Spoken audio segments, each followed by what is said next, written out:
Ya, Saudara, Majelis Permusyawaratan Ulama Aceh atau MPU mengecam aksi penembakan yang terjadi di kantor MUI Pusat.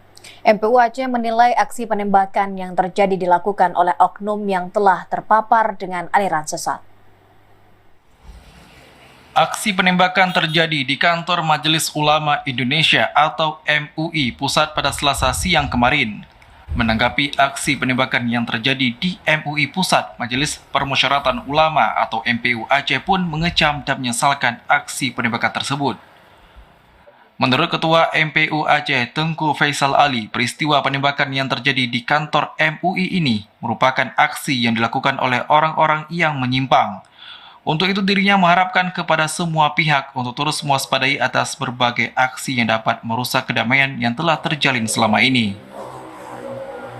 Menjadi pembelajaran kepada semua kita, terutama dari para stakeholder, bahwa sekarang ini aliran menyimpang itu bukan hanya sekedar menyerang aparat-aparat keamanan yang selama ini terjadi, tapi juga sudah menyerang kepada simbol-simbol keagamaan kita sendiri, di mana itu simbol daripada umat Islam itu sendiri.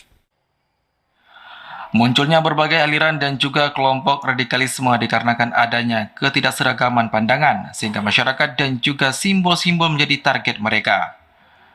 Untuk itulah Ketua MPU mengharapkan kepada pemerintah untuk bersama-sama melakukan tindakan preventif untuk mengatasi kelompok radikal dan ekstrim yang ada di Indonesia.